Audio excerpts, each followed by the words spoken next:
శ్రీరామచంద్రుడు ఇసుకతో ప్రతిష్ఠించిన శివలింగం ఎక్కడ ఉంది? ఈ ప్రశ్నకు సమాధానం తెలిస్తే వీడియో మొత్తం చూశాక కామెంట్ బాక్స్లో కామెంట్ చేయండి. వీళ్ళు మనుషుల్ని చూడగానే వాళ్ళని చంపి తినేస్తారు. ఉల్లిపాయను చూసి అమెరికా ఎందుకంత గడగల్లాడింది? ఈ ఒకే ఒక్క పర్వతం మీద 850కి పైగా దేవాలయాలు ఉన్న విషయం మీకు తెలుసా?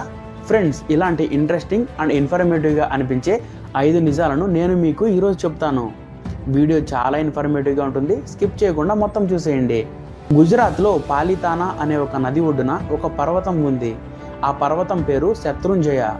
ఈ శత్రుంజయ పర్వతంపై సుమారు 850కి పైగా దేవాలయాలు నిర్మించారు. భావనగర్ పట్టణానికి సుమారు 50 కిలోమీటర్ల దూరంలో ఈ పర్వతం ఉంటుంది. ఈ ఆలయాలను 11వ శతాబ్దంలో నిర్మించినట్లు పురాణాలు చెబుతున్నాయి. ఈ ఆలయాన్ని పాలరాతితో నిర్మించారు. మనం ఈ ఆలయానికి చేరుకోవడానికి సుమారు ఈ పర్వతం మీద 3000 మెట్లు ఎక్కాల్సి ఉంటుంది. ఈ అస్మత్ తెగ గురించి మీరు ఎప్పుడైనా విన్నారా? వీరు ఇప్పటికీ మనుషుల్ని చంపి మెదడు మాంసాన్ని తింటున్నారు. అందుకే వీరు ప్రపంచంలో అత్యంత ప్రమాదకరమైన వ్యక్తులుగా చెబుతారు. అస్మత్ తెగను యూరోపియన్లు 1623లో తొలిసారిగా గుర్తించారు. 1950 వరకు వీరు అసలు బయట ప్రపంచంతో ఏమాత్రం సంబంధం లేకుండా బ్రతికారు. ఇండోనేషియాలోని పపువా ప్రాంతంలో నివసిస్తున్న వీళ్ళు దట్టమైన అడవులు, నదుల మధ్య ఉంటారు. వారి నివాస ప్రాంతాల్లో ఉండే ఎన్విరాన్మెంట్ వల్లే ఇంకా వాళ్ళ సాంప్రదాయ పద్ధతులను పాటిస్తున్నారు. ఇప్పటికీ నరబలులు, నరమాంస భక్షణ వంటి ఆదిమకాలం నాటి సాంప్రదాయాలు ఇంకా పాటిస్తారు. వీళ్ళ ఆచారం ఏంటంటే శత్రువులను చంపి వారి మాంసాన్ని తింటే తమ పూర్వీకుల ఆత్మలు శాంతిస్తాయని నమ్ముతారు. దీనివల్ల వారు వారి దైవానికి మరింత దగ్గర అవుతారని నమ్ముతారు. అంతేకాకుండా వాళ్ళు శత్రువుల పుర్రెలను వంట పాత్రలుగా కూడా వాడతారు. ఇతర భాగాలను తాటి ఆకులతో చుట్టి కాల్చుకొని సంబరాల్లో తింటారు.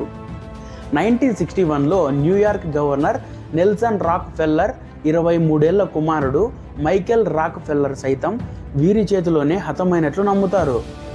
దీనికి సరైన ఆధారాలు అయితే లేవు, కానీ పపువా ప్రాంతాన్ని చూడడానికి అతను వెళ్ళినప్పుడే అక్కడ అదృశ్యమైపోయాడు. ఉల్లి చేసిన మేలు తల్లి కూడా చేయదంటారు కదా, కానీ ఈ ఉల్లిపాయ అమెరికా దేశాన్ని మొత్తం గడగడలాడించింది. 2021లో అమెరికాలో ఉల్లిగడ్డ తిన్న వారికి సాల్మోనెల్లా అనే వ్యాధి సోకింది. 37 రాష్ట్రాలకు ఈ వ్యాధి వ్యాపించి 650కి పైగా కేసులు నమోదయ్యాయి. ఈ వ్యాధి సోకిన వాళ్ళకి విపరీతమైన కడుపు నొప్పి, డయేరియా, జ్వరం వచ్చి హాస్పిటల్లో జాయిన్ అయ్యారు.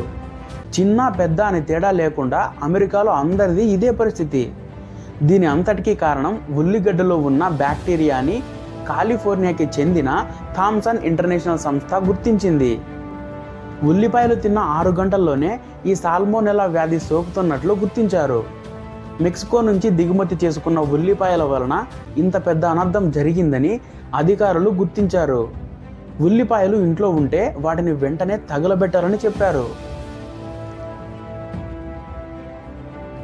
ప్రస్తుతం ఫిట్నెస్ కోసం ప్రతి ఒక్కరూ ట్రెడ్మిల్పై వాకింగ్ లేదా రన్నింగ్ చేస్తుంటారు. కానీ అసలు ట్రెడ్మిల్ కనుక్కుంది ఇందుకోసం కాదంట. ట్రెడ్మిల్ని సృష్టించింది జైల్లోని ఖైదీలకు బుద్ధి చెప్పడానికట. 200 ఏళ్ల క్రితం అంటే 1818 కాలంలో ఇంగ్లాండ్లోని జైల్లో ఉన్న ఖైదీలు పోలీసుల మాట వినకపోతే వాళ్లకు పనిష్మెంట్ ఇచ్చేందుకు విలియం క్యూబిట్ అనే సివిల్ ఇంజనీర్ దీనిని సృష్టించాడు.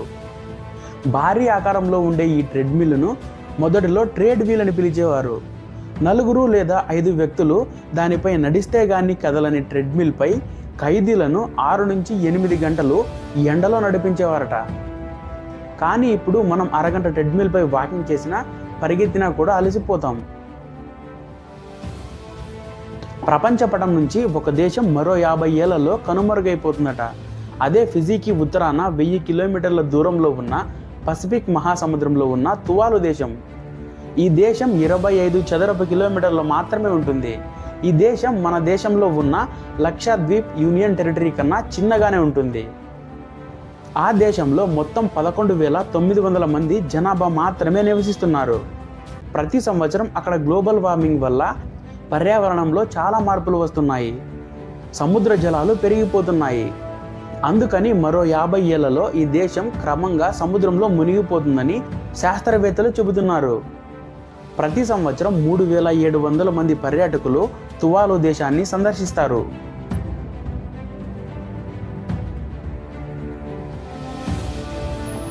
ఫ్రెండ్స్, ఇంతటితో అయితే మన వీడియో ముగుస్తుంది. ఈ వీడియో ద్వారా అంతో ఇంతో మీకు ఇన్ఫర్మేషన్ తెలిసింది అనుకుంటే లైక్ చేసి కామెంట్ చేయండి. ఇంకా ఎవరైనా మన ఛానల్ని సబ్స్క్రైబ్ చేసుకోకపోతే సబ్స్క్రైబ్ చేసుకొని బెల్ ఐకాన్ ఆన్లో పెట్టుకోండి. Love you all.